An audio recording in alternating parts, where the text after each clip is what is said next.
Now, through my work as a vitality coach, I have learned that there's a very different way of being and doing life.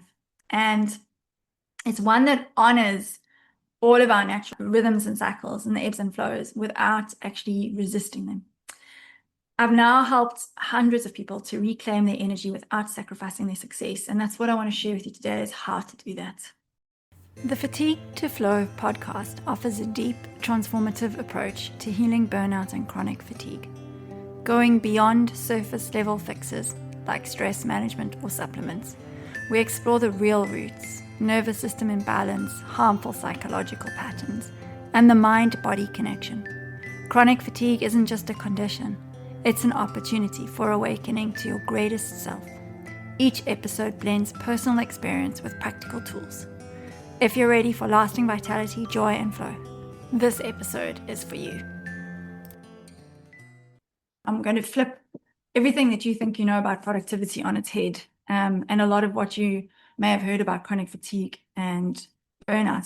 Before we dive in, let me introduce myself. So I'm Kerry Magnus, and I'm a body talk practitioner and a holistic psychologist, which means that I get super excited about anything to do with a very powerful body and mind connection. And I like to throw in a healthy dose of spirituality as well. So by that, I mean just the awareness of our truth and the awareness of our connection to something greater, and the fact that we are beautiful souls that have come here for an amazing purpose.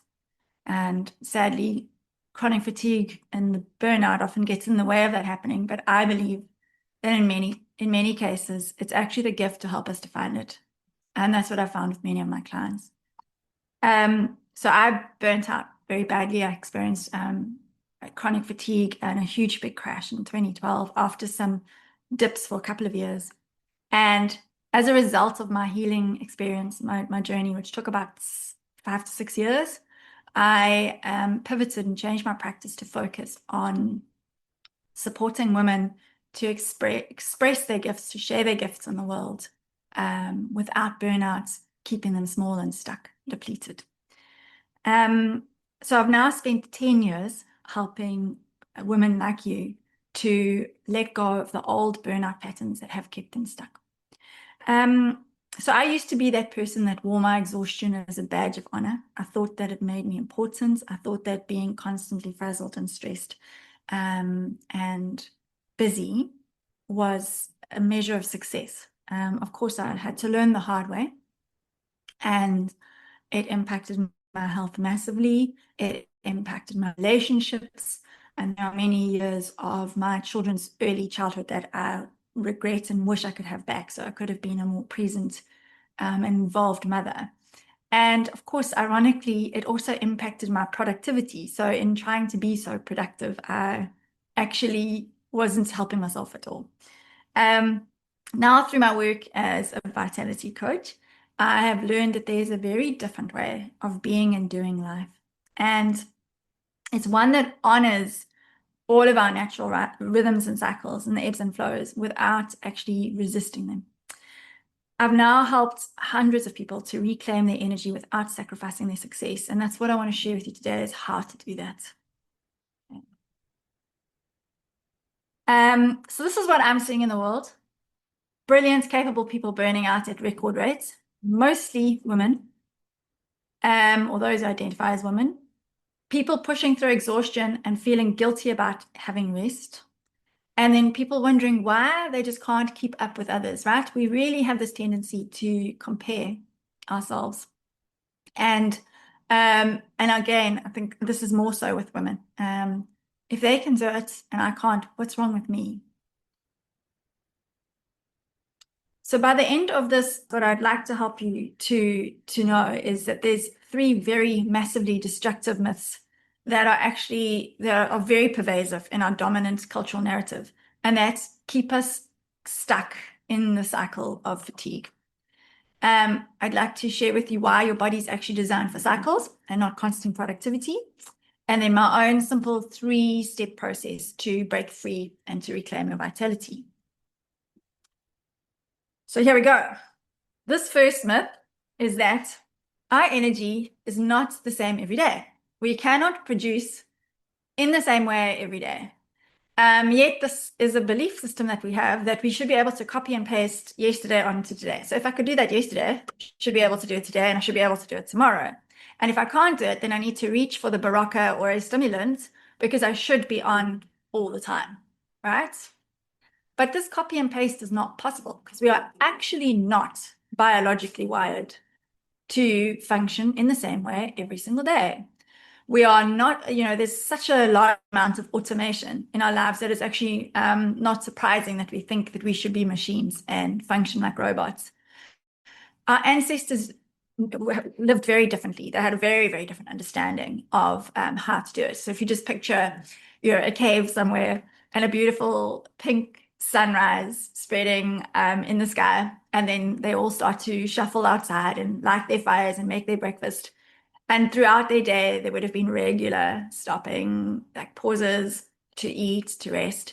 And then that evening, around a fire, allowing the embers to die out and going to sleep soon after the sun sets. So there was this deep, intimate connection with natural cycles and rhythms, which we have completely disconnected from. So in winter, they would have slept for much longer hours, or let's say like an hour and a half more than in summer. And that would have changed consistently so that their circadian rhythm was always balanced. It wasn't like a massive change of tonight I sleep 8 hours and tomorrow I sleep 6 hours. It was progressive and constant and worked with the natural cycles and rhythms. Now, here's what's really interesting. Our work schedule was, okay, so let me just say, so how did we get from there to here? So we then became an agricultural based society, which was very connected to natural cycles and rhythms. I mean, there's even the Farmer's Almanac, which works with the moon and planting seasons and that sort of thing. But then the Industrial Revolution came along, and they needed people to be consistently working because you have to have people productive to bring in profits. And so hence we have the 9 to 5 work week come in. We all would have been put in schools that taught us how to conform and to function in a capitalist society so that the great wheel of capitalism can keep turning. And this completely negated, particularly women's bodies, because it was mainly men who set these schedules. And the thing is that a body that is wired biologically as a male body has hormones that cycle every 24 hours. In other words, there is a bit of that copy and paste experience of having the same amount of energy every day. Wake up in the morning and it's the same as yesterday. Bodies that are biologically wired to be female bodies are not like that. So we change constantly, and the changing in our hormones impact our mood, our physical health, our vitality levels, our creativity, our clarity, so many aspects. Yet we have followed this dominant narrative, which is basically largely based on male bodies, that we should be able to consistently be productive consistently every single day in the same way. Okay. So isn't that interesting? I was so fascinated when I found out that fact about men's and women's bodies. So the thing is that this is a myth that has served capitalism, and so it's pervasive throughout our society, and it's one that we just don't question. And sadly, the result is we get stuck in this survival state, which is constantly grinding and pushing, and there's no time for rest and recover, and certainly no time for thriving. Of course, because our survival fears are also hooked into all of this, because if we're not working, we don't get money. If we don't get money, we can't live. So it's a dangerous cycle. Okay, so that's myth number 1. This one is a very big one. This is particularly big because it's related to our self-state, our self-concept. And that is that the more productive we are, the more worthy we are. So it makes sense, right? Because productivity equals profit. And then more profit equals more value. So more productivity equals I'm valuable, I'm more valuable, I am worthy. So tied to that is if I'm not producing, I'm worth less, I'm worthless. It's so like, what's the word I'm thinking of? It's subtle. because it's not something that's said directly, but we all unconsciously have hooked into this idea that if we are not doing, and it doesn't necessarily need to be work, it's also about being active. Because here's the thing. When I talk to the women that I work with, I hear this so often. So I feel like I'm failing because I'm not doing enough. I used to work 10-hour days. What's wrong with me now? I'm not like other normal people. It's crazy how when I ask them, what would you like in 3 months' time if you could have a massive change in your life? It's not, I would like more connection, I'd like more joy, I'd like more ease, I'd like whatever those other qualities are. It is, I want to be able to do what I was doing before, because then I can feel, and when I dig into that, it's why? So that I can feel good enough. Okay, because if we can't do it, we don't feel very good about ourselves. And that's what's so debilitating about chronic fatigue, is our worth is tied into it. But actually, the truth is, your worth is inherent, and it does not increase or decrease based on your to-do list. It is not a price tag you get for productivity. It is something that is constant and consistent regardless of what you're doing or not doing. But the result of this myth is that we push and strive unconsciously to make ourselves feel better and to prove ourselves. Myth number 3. Not doing anything is lazy. So I hold quite a popular view on this. I don't believe in laziness. I don't, as a psychologist, I see that there are many reasons for laziness, and it is not, I'm going to use the word inherent again, it is not an inherent quality. Laziness can be due to depression, it can be due to overwhelm, it can be due to a shut down nervous system, it can be due to, in many cases, like in ADHD, there's not the right chemicals happening to support drive and motivation. And in many cases, laziness is when the body, what we think is laziness, is when the body has needed to stop and to shut down because it just needs a break. Because the truth is that rest is not laziness. It's actually when so much is happening. So we're not necessarily achieving out there in the world, but there's so much that's going on when we rest. For example, when you think you're doing nothing, when your body has needed to slow down and rest, this is when your nervous system shifts into rest and recovery. So I'm going to talk about this a lot more just now. It's very important. This is when your body heals and repairs. This is when you can connect to your intuition and you get a better idea of what you actually need, rather than constantly trying to do what you think you should do or what other people have told you to do, or trying to meet everyone else's needs. That's big in a lot of the women that I work with. Your creativity gets recharged when you are resting and you become available for joy and connection. I want you to imagine a plug point. So you've got a phone, right? And you need to charge it. What happens if you're constantly running around with your phone all day? It doesn't charge. The battery runs flat. What happens if you stop and plug it into the wall? It charges. Yet we seem to think that we need to be busy and productive all the time, and that we should also be recharging at the same time. But we can't. We have to have the rest. So what happens is, when we don't take the rest, is our body enforces it. So in some people, that will be in short bouts. It will be when you just can't get off the couch and you're just scrolling, death scrolling through social media. For some people, it's when it brings us to our knees and we end up with chronic fatigue and burnout for years. Okay.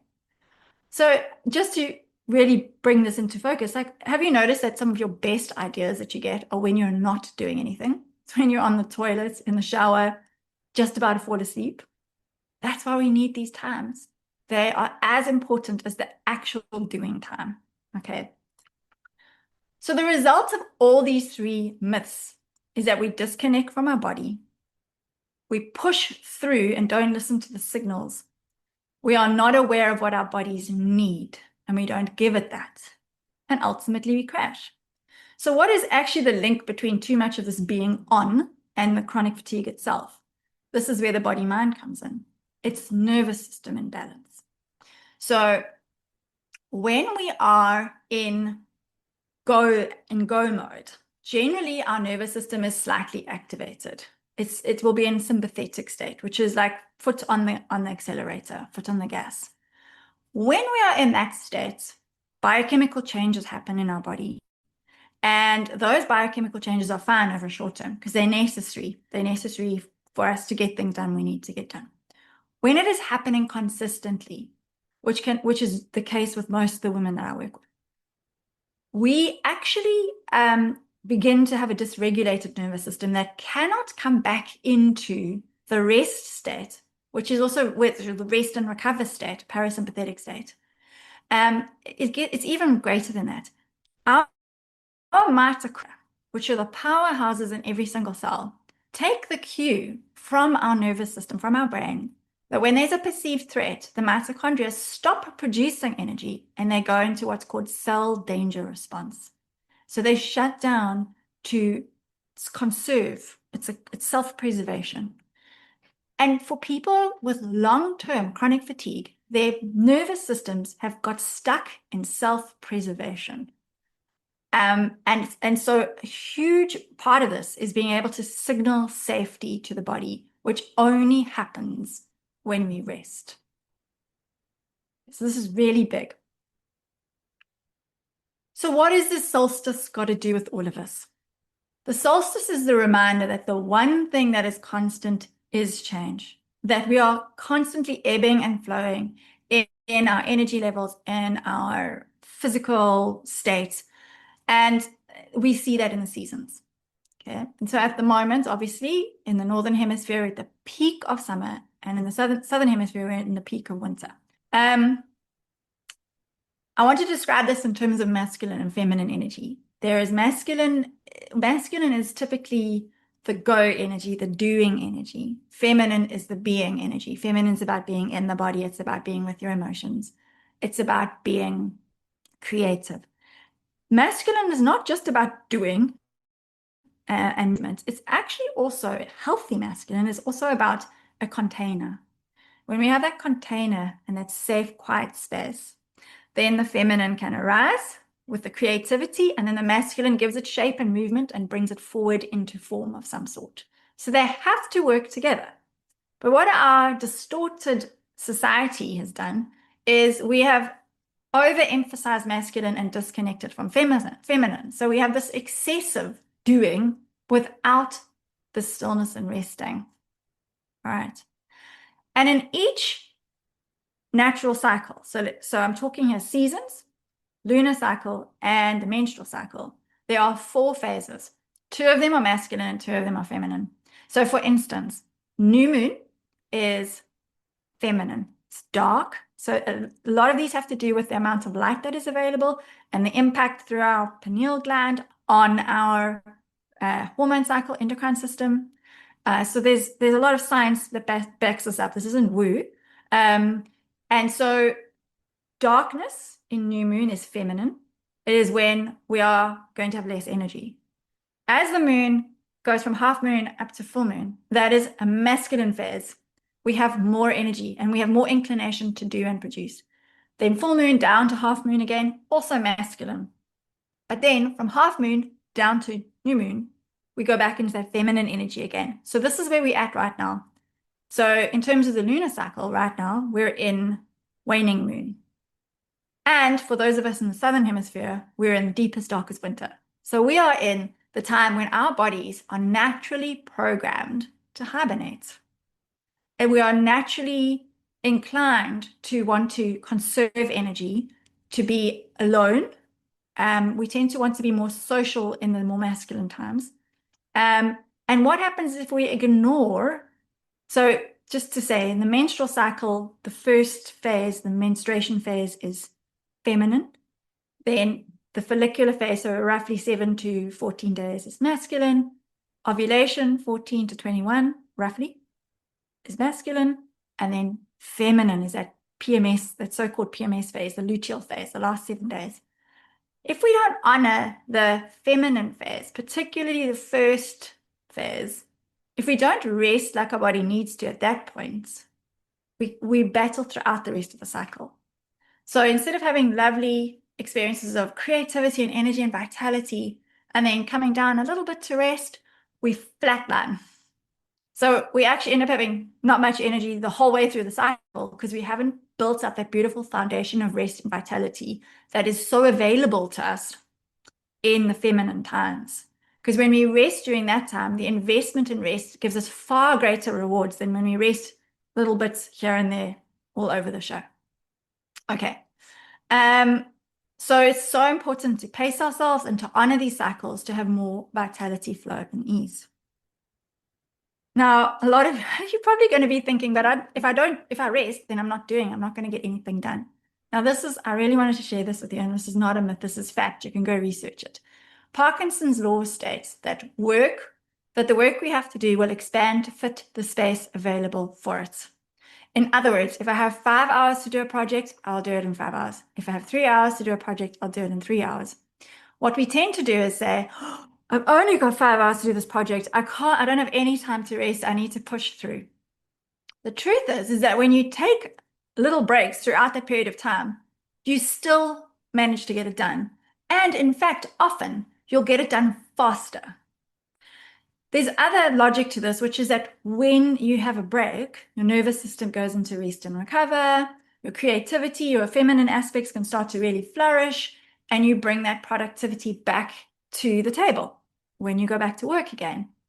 So it's about learning how to rest strategically and be productive strategically within the knowledge that sometimes you're going to have energy and sometimes you're not, and really listening to that and working with that. So why is it so difficult for us to do this then, to function in this way? Firstly, our nervous systems are often trauma-informed, and we only feel safe when we're busy. Okay, this is very tied into our past experiences in our nuclear families. It's tied into our cultural, our societal culture of laziness, productivity, worth, etc.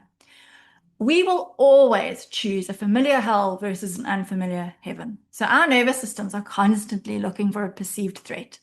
And anything that is new is considered to be a threat. So if exhaustion is what I know, and resting and stillness is the healthy option, but it's new to me, I'm going to choose exhaustion every time while I'm unconscious about it. Okay. In the same light, masculine energy is prioritized in our society. And if we want to be considered worthy and valid, we tend to then very quickly slip into that narrative. We become disconnected from our bodies, which means we can't hear when we're dysregulated. This is so big. I spend the first 4 sessions of my one-on-one coaching just helping people to reconnect to their bodies, to feel when they are dysregulated, and then helping them to meet that dysregulation and heal it. This is so, so important. And then lastly, we don't know how to rest, right? No one teaches us how to rest. They don't model rest. And so it's a very difficult thing to do. We feel guilty. We feel awkward. It's weird to rest. Okay, so here is the solution I want to share with you. Remember I said masculine, the healthy aspect of masculine is a schedule or a container. Where routine and containers are so important is that it brings the nervous systems our nervous systems love routine, particularly when we schedule in rest. So this could mean, this means creating a daily, so here is your copy and paste, creating a daily schedule that includes rest and making it at the top of your to-do list. It's like it goes above anything else that you do, because if you don't manage this, at the end of the day, you end up not being able to manage much else either. So it's putting rest time on your calendar and making it an absolute top priority. And then, so you stop. You create the time to stop. In that time, you scan your body. You start to listen to what your body's feeling. So here are some cues you could look for. Do you feel numb? Do you feel like you're a bit out of your body? Do you just feel flat? Okay, these are all possible signs of a shutdown nervous system because of overwhelm. and too much doing. So we can often go into all the sympathetic and then the doing, and it gets so much so that we then crash into shutdown state. The state that many of us don't recognize is the activation state. And it's strangely addictive as well. So many of my clients say this. We love this feeling. It's the feeling of being buzzing, right? There's like a little bit of a wired feeling in the body. So it feels like being driven by a motor. But other aspects of this is that when we're in that state, we might be very quickly overwhelmed by what other people might consider small stresses. We may not sleep very well. We may have no appetite. We may be very quickly irritated and lose our temper very quickly.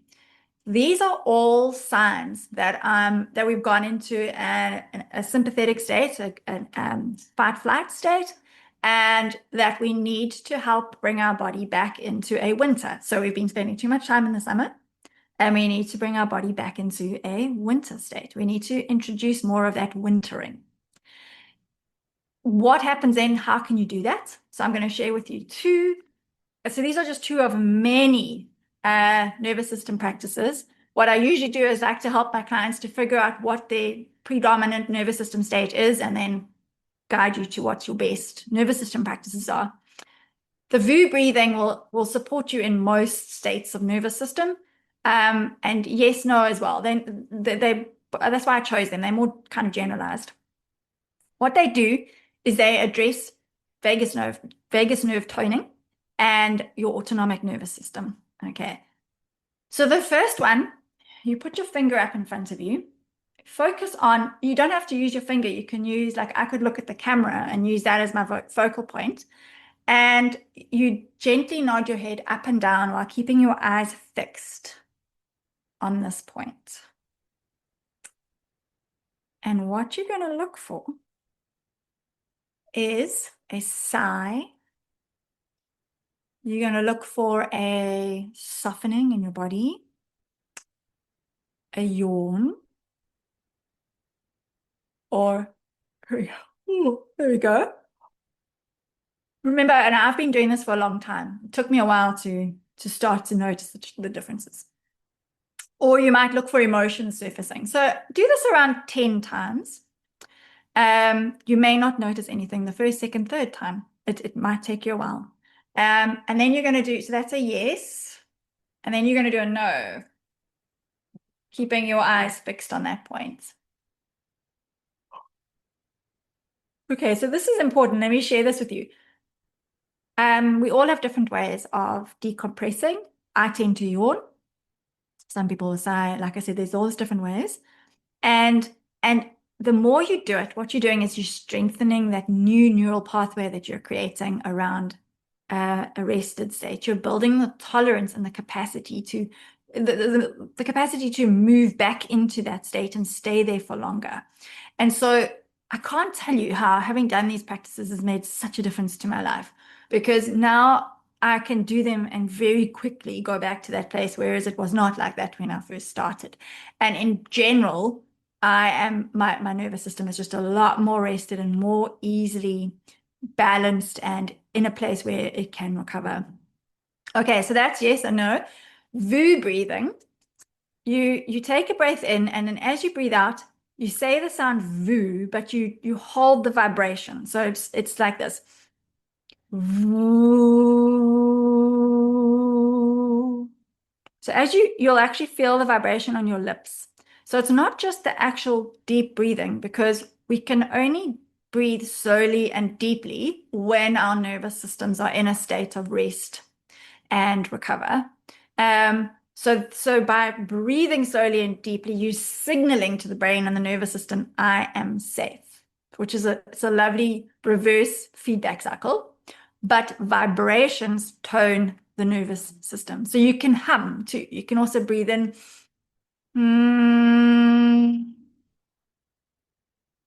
So humming or vooing are two things that you can try. And again, maybe try it for 2-3 minutes and see how you feel. What I'd like to encourage you to do going forward is to practice these 3 times daily for a week. Remember, it doesn't need to take longer than, let's say, 10 minutes, 10, 10. So I don't know, 5, 6 minutes. Schedule it on your phone, set an alarm, and do it for a week and just watch what happens. And let me know. Send me an email and let me know. I'd be very curious to find out. So I believe you'll notice a difference. With this nervous system work, it can take up to 6 months for people's nervous systems to really start to change. But it can be very powerful, and for some people it is a lot faster. Okay, so the takeaway, your body is designed for cycles and not constant productivity. So please, can you give yourself permission to rest when your body needs to rest? Listen to when your body needs to rest and honor that.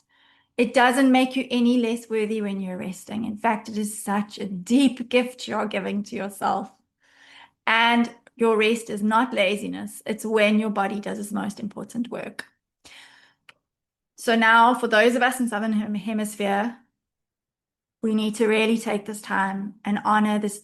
It's in terms of feminine, a lot of people will call it the feminine void. It's this time of the most darkness. It's this time when you can most be held in the darkness and just receive that vitality and that nourishment and that nurturing that comes from very, very deep rest and from pause. It's the feminine pause, the feminine void. And in the Northern Hemisphere in summer, enjoy this vitality, enjoy this time of increased energy and an increased desire to socialize, but still listen to your body, listen to your menstrual cycle, listen to the lunar cycle. I include all of this in my coaching as well. There's a whole section on how to work with your natural cycles and rhythms, and to really then be strategic about scheduling your life and your especially social events. But for now, just knowing this is such an amazing place to start. And then to remember that if you're in the summer, that as it now starts to wane towards autumn or fall, you cannot copy and paste your summer experience onto fall, onto winter. There are different times your body does different things. Your body changes. So you can't expect yourself to be the same and to produce in the same way. So there we go. And one last thing before you go, it's quite fun. If you want to discover what on earth I'm talking about with this, focus on the psychology behind chronic fatigue and burnout, I've created a 5-minute quiz, which is based on, does your holding personality contribute to your fatigue? Holding personality is a number of different attributes that I've found in most of the clients I work with. It's all linked into the nervous system. So go and check that out, and I share a little bit more about how that could be relative to you. That's kerrymagnus.net/quiz.